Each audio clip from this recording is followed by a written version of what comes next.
TV में programme देखो खुदावंद के जरूरी है, लेकिन दूसरी चीज जो आज मैं आपको बताना चाहता हूं वो ये है, अगर आपका पर्सनल परमेश्वर के साथ इनकाउंटर नहीं हुआ तो भी आपकी लाइफ पीछे है।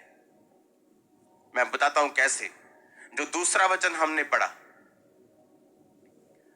बाइबल कहती जब याकूब ने कन्विंस कर लिया अपनी वाइफ्स को, क्योंकि पुराने टाइम में एक से ज्यादा वाइफ हो सकती थी, उसने कहा जब वापस आने के लिए, तो बाइबल कहती जब वो अपने बच्चों और अपनी वाइफ्स के साथ वापस जा रहा था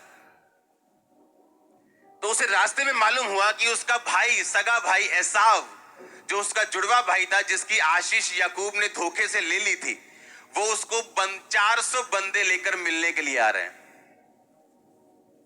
अगर आपने अपने रिश्तेदार के घर में गुड न्यूज देने जानी हो, आप 400 बंदा लेके जाओगे? अगर आप अपने सगे भाई से मिलने के लिए जा रहे हो, जो आपसे 20 साल बाद मिलने के लिए आ रहा है, आप 400 बंदा लेके जाओगे?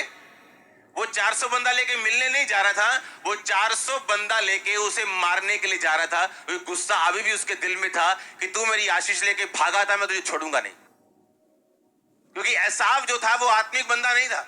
उसने उन लड़कियों से शादी की थी जो परमेश्वर की ओर से नहीं थी, जो उसके पिता को पसंद नहीं थी, उसकी माता को पसंद नहीं थी। अपने पहलौठे होने का उसने अधिकार एक दाल की कोली के बदले के में बेच दिया था। वो एक आत्मिक इंसान नहीं था। अब जब उसे मालूम हुआ कि याकूब वही धोखा देने वाला याकूब मुझे मिलने के लिए आ रहा है, तो लिखा वो 400 बंदा लेके उसके सामने चला के अब मैं उसका हिसाब किताब बराबर करता हूं। और जब याकूब को मालूम हुआ कि 400 बंदा लेके मेरा भाई मुझे मिलने के लिए आ रहा है, आप जानते परमेश्वर ने उससे क्या कहा? परमेश्वर ने कहा उस स्थान को चला जा जहां मैंने तुझे दर्शन दिया था। जब तू अपने भाई से भागकर 20 साल पहले, इसी भाई से भागकर जब तू अपने मामा के घर में जा रहा था तो बेतेल में रुका था, और जब वो सोया था एक पत्थर का तकिया बना के, तो उसने एक दर्शन देखा था कि स्वर्ग तक सीढ़ी लगी है और स्वर्गदूत उतर रहे हैं और चढ़ रहे हैं, चढ़ रहे हैं, उतर रहे हैं। उसने एक विजन देखा था और उसने कहा था ये परमेश्वर का घर है, मैं यहाँ प्रभु का घर बनाऊंगा। प्रभु ने मुझे यहाँ दर्शन दिया, और बाइबल कहती है उस स्थान वो बेतेल नाम स्थान था। और 20 साल बाद वही कहानी अपने आप को दोहराती है फिर से। जैसे पुराने कपड़ों का फैशन नहीं दोबारा आ जाता, हाँ, वो 20 साल बाद वही सीन वापिस आया कि वही भाई उसे मारने के लिए आ रहा है, और परमेश्वर कह रहा है उसी स्थान को वापिस चला जा जहां मैंने तुझे विजन दिया था।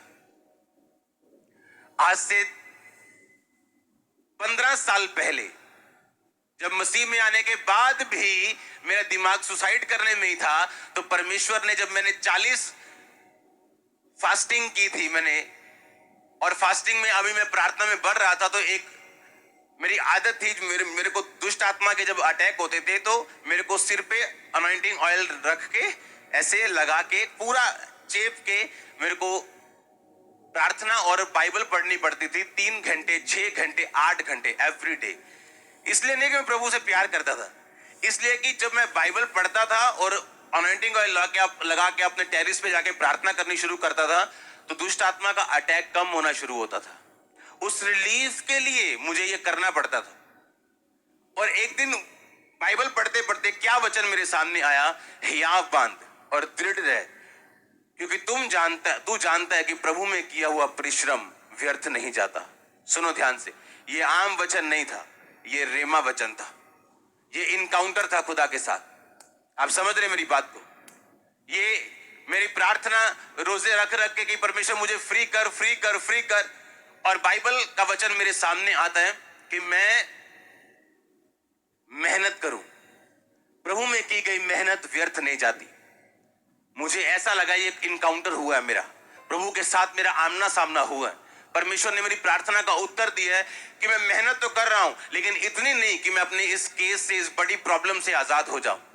और तब उसी प्रार्थना के वचन, जो प्रार्थना में मिले हुए वचन जो परमेश्वर ने मुझे 1 कुरिन्थियों 15 उसके 58 का दिया कि हियाव बांध, दृढ़ रहे और मसीह के काम में बढ़ता जा, क्योंकि तू जानता है मसीह में किया गया परिश्रम व्यर्थ नहीं। उस वचन को पढ़ के मैंने 40 रोजे रखने शुरू किए थे, मुझे याद है। पहले मैं रोजे रखता था लेकिन 40 नहीं। जब वो वचन मेरे सामने आया और 40 फास्टिंग शुरू की, और जब मेरा 5वां पता नहीं 6वां रोजा था, 40वां, 40 रोजे, जब पांच मतलब आप लगा लो 250वां रोजा था, उस दिन परमेश्वर ने मुझे एक दास के रूप में विजन दिया, दर्शन दिया, और उस बीमारी से मुझे आजाद किया था। और उसको 15 साल हो चुके आजाद हुए। आप समझ रहे मेरी बात को? ये इनकाउंटर था, ये मेरा परमेश्वर के साथ एक पर्सनल आमना सामना हुआ था। और जरूरी नहीं परमेश्वर अपना दूत भेज के आपको पर्सनल आमना सामना आपको करे, उसका दूत आपके सामने खड़ा हो जाए, या आप एक दर्शन देखें, या एक सपना आपको आए। ऐसा नहीं हो सकता है। जो वचन आप पढ़ रहे हो वो इतना जिंदा हो जाए आपके लिए कि आपको पक्का मालूम हो कि ये मुझसे बात की है प्रभु।